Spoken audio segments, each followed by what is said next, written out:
Di Kota Palu, Sulawesi Tengah, tambang emas tanpa izin beroperasi terang-terangan, dekat sekali dari pusat pemerintahan.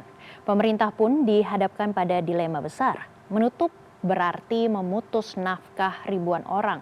Membiarkan berarti juga mempercepat kerusakan lingkungan dan kerugian negara. Lalu mungkinkah legalisasi tambang rakyat menjadi jalan tengah?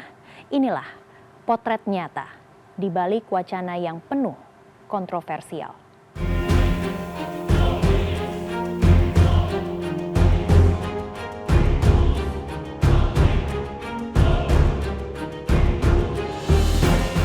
Di Kota Palu, peti bukan lagi aktivitas terselubung. Masifnya aktivitas ini membuat pemerintah daerah dilema, menghentikan artinya menghadapi ribuan warga yang telah gantung hidup dari situ, sementara membiarkannya artinya mempercepat bencana ekologi dan memperparah kerugian negara.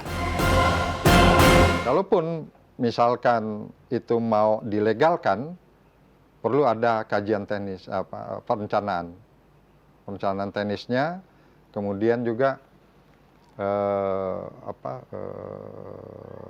kajian lingkungannya.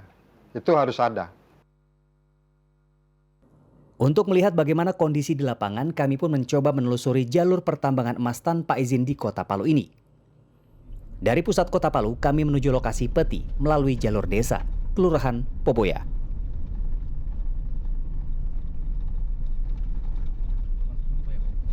Di jalur awal ini kami melihat indikasi perputaran ekonomi hasil pertambangan emas di sini.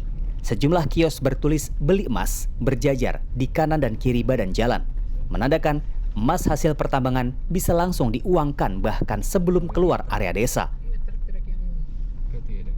Di jalan yang tidak mulus ini, kami juga berpapasan dengan lalu lalang mobil bak dan truk pembawa material tambang tanpa izin. Sebagian kosong, sebagian lagi sudah terisi setengah maupun penuh dengan karung-karung material tambang.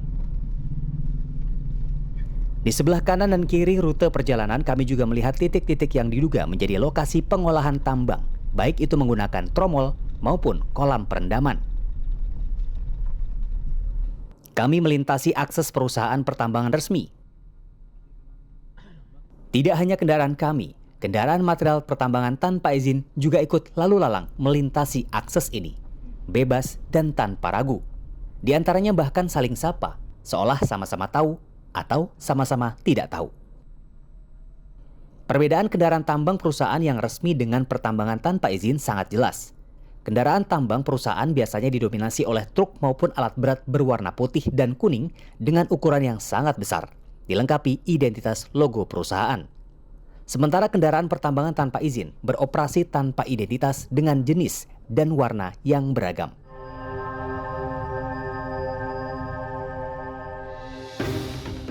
Di perjalanan, kami juga menemukan beberapa alat berat seperti eskavator yang diduga kuat merupakan bagian dari pertambangan tanpa izin karena tanpa identitas dengan warna yang tidak seragam.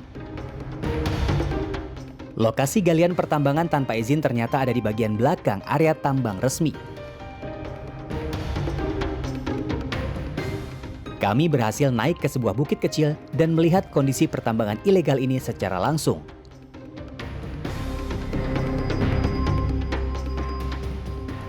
Satu hal yang langsung terlintas di kepala kami saat menyaksikan ini adalah kata luar biasa. Bukan hanya beberapa truk, tapi puluhan truk lalu lalang dengan ratusan penambang terlibat di sekitarnya. Menggali, mengambil material, mengangkutnya, begitu seterusnya. Lokasi ini dinamakan Vapo-Lapo.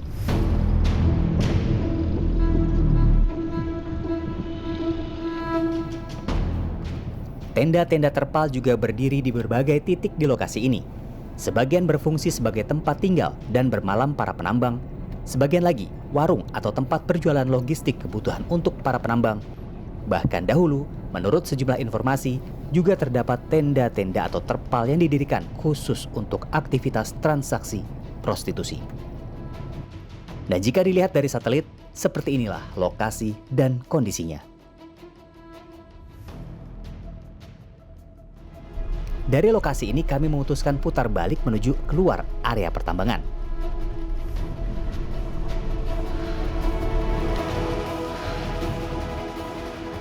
Setelah material tambang dibawa keluar area tambang, prosesnya tak langsung selesai. Di berbagai kampung, kami menyaksikan pengolahan dengan metode tromol. Metode ini menggunakan drum besi yang diputar menggunakan mesin. Di dalamnya, material tambang dicampur bahan kimia untuk memisahkan butiran emas. Ya, kalau sekarang kan saya lihat di lapangan itu dengan menggunakan alat, kemudian ada juga perendaman menggunakan sianida dan sebagainya, ini kan sangat berbahaya. Ya mungkin nanti kalau misalnya ini legal, kita perlu membuat satu kawasan yang bisa dilakukan pengawasan ketat sehingga proses misalnya katakanlah perendaman dan sebagainya itu tidak akan berdampak di kemudian hari bagi masyarakat sekitar. Daripada membiarkan itu ilegal, kemudian terjadi di lapangan hal-hal yang kita tidak inginkan, tentu ini sangat berbahaya. Jadi intinya tambang rakyat untuk rakyat. Cita-cita yang menantang namun akan menjadi contoh solutif jika terwujud. Asalkan pada akhirnya tambang milik rakyat benar-benar dimiliki dan dikelola oleh rakyat.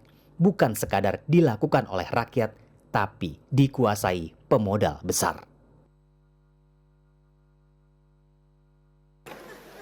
Kalau rakyat yang nambang, ya sudah kita bikin koperasi.